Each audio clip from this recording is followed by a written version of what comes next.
Kan makanya dalam hadisnya Nabi nyebut kullukum ra'in wa kullu ra'in mas'ulun an ra'iyatih.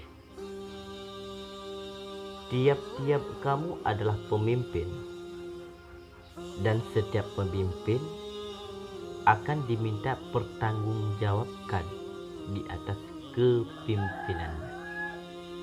Kepala keluarga yang adalah pemimpin bagi aso-aso yang dalam keluarganya, dan dua-dua juga akan diminta pertanggungjawabkan.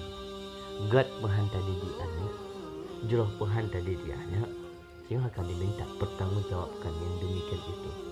Maka berhati-hatilah. Kan mudah dengan, kan mudah, susah bahu yang nampu.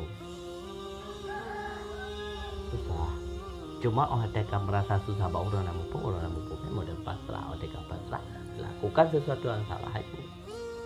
Bahkan tidak didasari dengan ilmu pengetahuan agama. Seharusnya seorang panutan itu harus menjadi baik, harus menjadi pribadi yang baik. Bahkan dia bakal meniru apa yang dilakukan oleh seorang ayah. Anak akan melakukan apa yang ayah lakukan, karena enggak hangat anak kena orang benci, hanya baik kesalahan. Tahu enggak ada orang benci dapat kesalahannya. Di saat anak melakukan kesalahan, kita langsung mudah bersalahkan anak aja. Tapi kita perlu sadar bahwa kesalahan yang dilakukan oleh anak yang nak campur cara utanya. Pakat orang tadi pupuk salah, kitanya menganggap bahwa itu adalah kesalahan dia, sedangkan adanya dia itu ada campur tangan kita. Semua daripada kitanya. Bagaimana?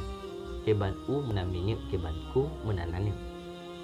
Karena anak itu akan melakukan sesuatu yang diarahkan oleh orang tua.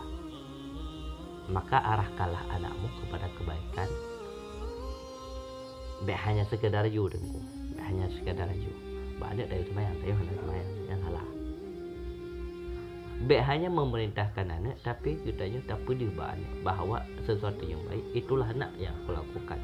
Kalau memang itu tidak baik, tidak pernah aku lakukan, maka kamu ikutilah apa yang aku lakukan. Keberhasilan seorang anak itu sangat tergantung dari usaha yang orang tua lakukan terhadap anak itu. Maka gad hanggat ada tergantung baku. Gad hanggat tergantung baku. Maka kungkunya lah muka. Cuma nak kepikiran menapa kungkunya gitu. Inang keempat tempat imumat anak di plung nang menai plung anak. Secara adat menyenang God ada God, bijih God. Secara fisik anda kita kada dengar. Yah ngan ma putih, anak putih pasti. Yah ngan ma hitam, anak pasti hitam. Ya secara fisik kita juga pandang benar. Bahkan secara moral kita mengabaikan. Radang kita kalian, bahkan secara moral anak kita kalian menyayah dan magot anak pasti God. Tapi menyemang yah bro anak God. Maka jika engkau ingin punya anak yang soleh, maka perbaikilah diri sendiri dulu. Segala mana. Nah, agak sadar tak boleh lagi anak. Ingin hawa getanya anak bersaleh, bro begini. Gak akai. Payah tak pegak akai. Kalau nak anak, kalau nak tamu anak, tak pegak akai dia. Salah. Selanjutnya, dari sekian banyaknya kewajiban orang tua terhadap anak, dalam hadis nak berkah ni, ibu hendak anak berkah. Dalam ada benci kau benda mana? Anak lahir be dia, dia lahir bukan pengen dia. Hanya sesuatu pemikiran banyak untuk sesuatu yang lebih baik terhadap anak itu. Anak yang bermohon ni, aku wanita raya mengarah. Wanita kat Tuhan nak pertimbang yang salah ada anak. Belajarlah di pengalaman. Memang barokan kita nyohanan. Artinya urang cik tanya berapa ke kurung phone mak singoh mak tanya bujit dah putuskan rantai kebodohan itu dan bisa kita ciptakan sesuatu hal yang baik terhadap anak kita mulai daripada kita. Kita yang ingin baik maka belajarlah. Kita yang ingin baik maka mulailah dari diri kita. Tak perlu kita sesali masa lalu, tapi masa depan yang cemerlang yang harus kita ciptakan. Itu kewajiban orang Syiah terhadap anaknya itu memberikan nafkah terhadap anak. Nafkah dah. Nafkah kiban yang wajib berikan. Wal nafkah yang hadir harus beri harum dan pengaruh ke anak menyertai makanan yang haram. Yang haram itu akan menjadi darah daging anak. Darah daging tapajuh sesuatu yang haram akan menjadi darah daging dan dia akan sahur. Dan apabila seseorang sudah berdarah daging dengan sesuatu yang haram, maka dia terjerumus pada sesuatu yang haram. Karena memang timuh tubuh atau aja dengan haram, maka dia akan terbiasa dengan tidak baik. Selanjutnya, salah satu kewajiban orang cik terhadap anak adalah memberikan kasih sayang. Memberikan kasih sayang penuh terhadap anak itu. Karena apabila kita tidak memberikan kasih sayang kepada anak, maka anak itu akan kekurangan kasih sayang dari sepatutnya dia dapatkan dari orang tua, tapi malah orang tua mengabaikan sehingga dia kekurangan miskin daripada kasih sayang, sehingga kadang-kadang anak itu akan mencari sesuatu untuk dia meraih kasih sayang itu. Nah, siro anak matang labil.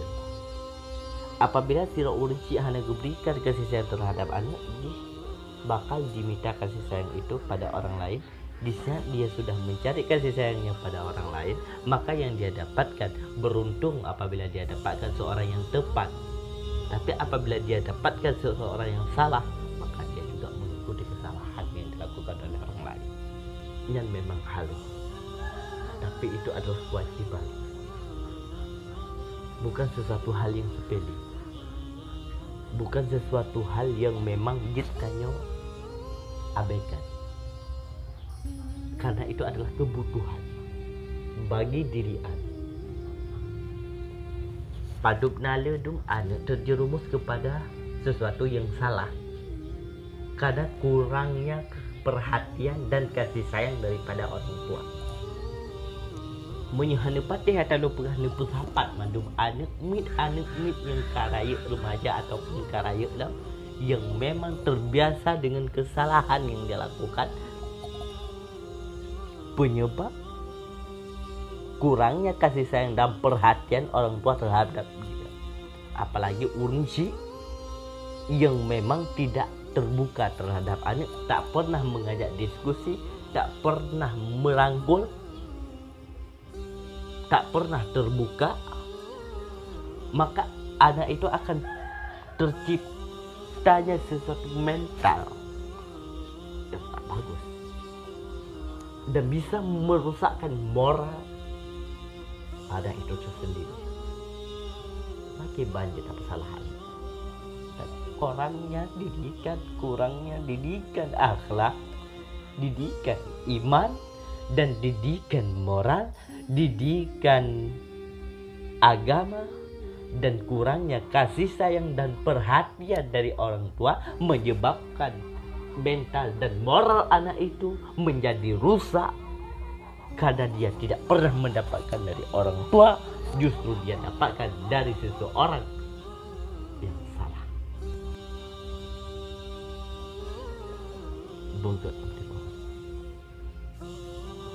Di saat kita memberikan sesuatu hal kasih sayang kepada anak itu, maka berikanlah dengan betul-betul.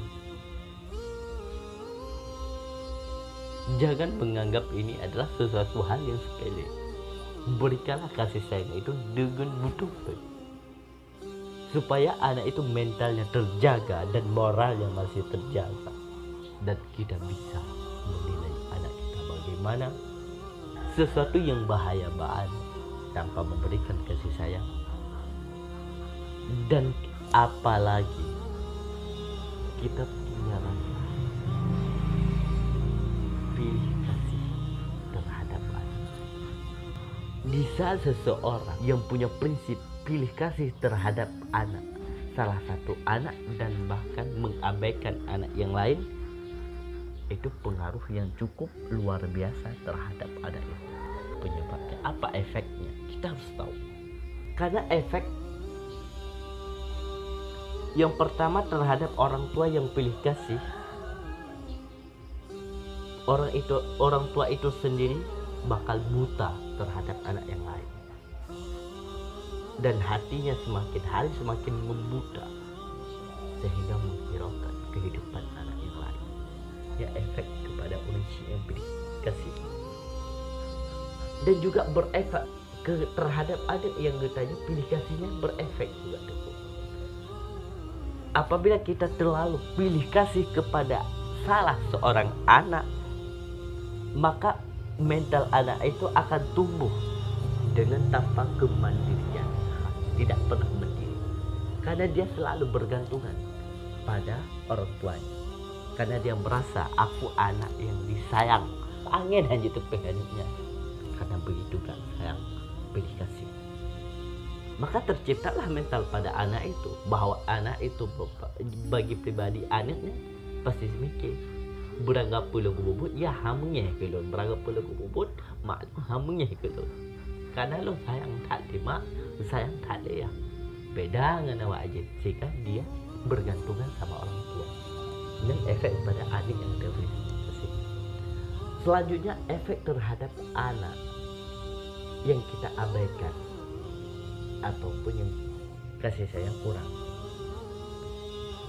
Yang pertama, dia bakal dendam dengan orang tua, bengih terhadap dia. Dia pasti mempunyai rasa kecemburuan yang luar biasa terhadap orang tua, dan dia akan merasa dendam yang luar biasa terhadap anak yang dipilih kasih oleh orang tua itu. Maka hati-hati dan menancu orang syek terhadap anak, wajib dia orang syek terhadap anak, mendidik sesuatu yang baik terhadap anak. Segala mendidik anak menjadi lebih baik, maka perbaikilah diri kita dengan pengetahuan dan mengamalkan kebaikan. Harus, karena hakikat kebenaran itu tidak diukur oleh orang-orang, tapi yang menentukan benar ataupun salah itu adalah ketentuan yang telah diatur oleh agama, yang kali dipegang oleh Allah dalam Al-Quran dan dipegang oleh Nabi melalui hadis. Salah betul ini nak patokan kehidupan surau sungguh luar biasa kan. Benar ataupun salahnya sesuatu hal bukan pada diri kita, bukan dari logikanya kita, tapi betul ataupun salah yang ada ketentuan yang telah diatur dalam agama. Nyo salah, nyo betul. Tugasnya kita mencari tahu mana yang benar, mana yang salah. Itu tugas kita, kewajiban bagi kita untuk taturi terbetul tersalah. Kiban cara taturi, belajar. Di saat kita sudah mengenal mana yang benar, mana yang salah, itu di saat laginya ke sifatnya ikhtiar manusia keluar. Apakah kita ingin yang benar, apakah kita ingin yang salah? Itu kita sendiri yang memilihnya. Menyegutanya ingin yang baik, maka pilihlah yang benar. Apabila kita ingin yang jahat, maka pilihlah yang salah. Disitulah terciptanya suatu pribadi, apakah dia orang baik ataupun orang salah, di saat dia telah tahu mana benar, mana salahnya. Tapi apabila dia bodoh terhadap itu, jahil terhadap itu, maka kadangkala seringkali kita terdapat mendapatkan orang melakukan kesalahan tapi dia tidak pernah menyadari bahwa yang dia lakukan itu salah. Orang pun salah tapi hanya sadar bahwa yang salah. Maka ji biasa mantang slow mana. Bak roji kabutoy. Bak ro kabutoy bahwanya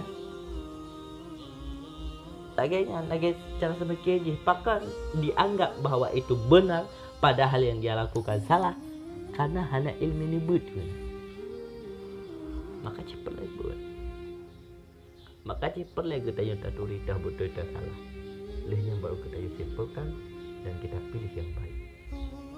Tinggalkan yang jahat, tinggalkan yang salah. Nah orang gepubut salah. Tapi dia tidak mengakui dan tidak menyadari bahwa itu adalah kesalahan. Yang cukup beranculam lihi pubut salah, tidak menganggap itu kesalahan, malah menyalahin orang lain. Nyanyi salah. Yang pertama lihi pubut salah, lalu dia tidak menyadari bahwa yang dia lakukan itu salah. Lalu dia melakukan sesuatu yang lagi dengan cara menyalahin orang lain. Nah bahaya tuh, kan halu adanya. Maka berhati-hatilah. Berhati-hatilah. Apabila kita tidak didasari dengan ilmu pengetahuan agama yang berbicara masalah-masalah seperti demikian, kita tidak pernah tahu dengan prinsip karena kejahilan.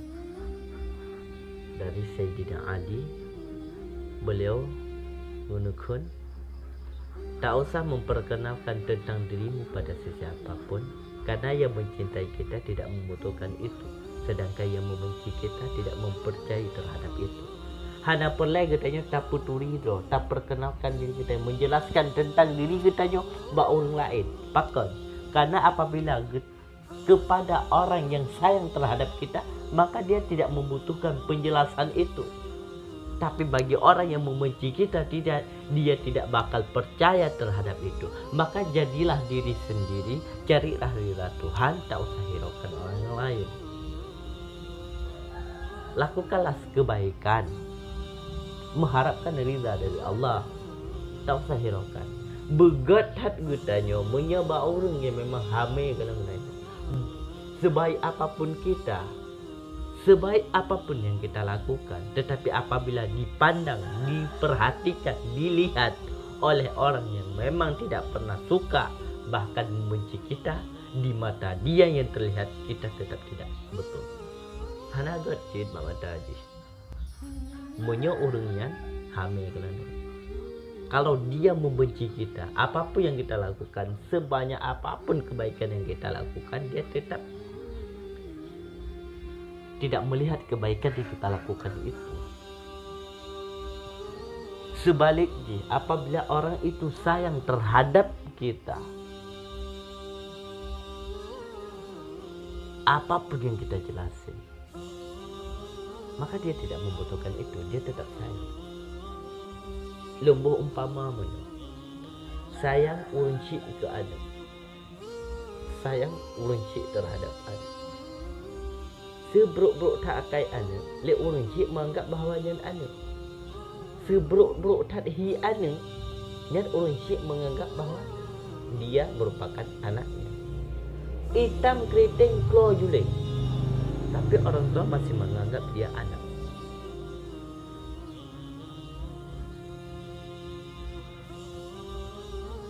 Tapi dengku, orang lain enggak katanya, karena ada sesuatu hal. Tergantung cik dat urang tau punya urang pasti diharapkan kebaikan yang ada pada kita. Apabila mereka jahat, yang diharapkan pada kita sesuatu yang jahat pula. Pokoknya napa diharap katanya murung sih beridiot hajut, tapi anak tetap sayang umumnya mbak ada menyepesan secara pribadi lun tua. Jadilah diri sendiri. Selama kita melakukan kebaikan, tak usah hiraukan apapun yang mereka katakan, maka lakukanlah dari Allah Subhanahu wa taala. Sebaik apapun orang, Kalau orang yang membenci terhadap kita, pasti dia tidak suka terhadap kita. Sejahat apapun kita, apabila dipandang oleh orang penuh dengan kasih sayang, maka dia dekati, dia rangkul. Semoga kita menjadi orang-orang yang berbahagia, betul-betul bahagia. Bahagia yang kita usahakan melalui dengan memperbaiki diri dan melanjutkan ke depan dengan sesuatu yang baik. Terakhir, biasakan yang baik, maka engkau akan terbiasa dengan kebaikan. Biasa baru dengan kebaikan, anda akan sedar.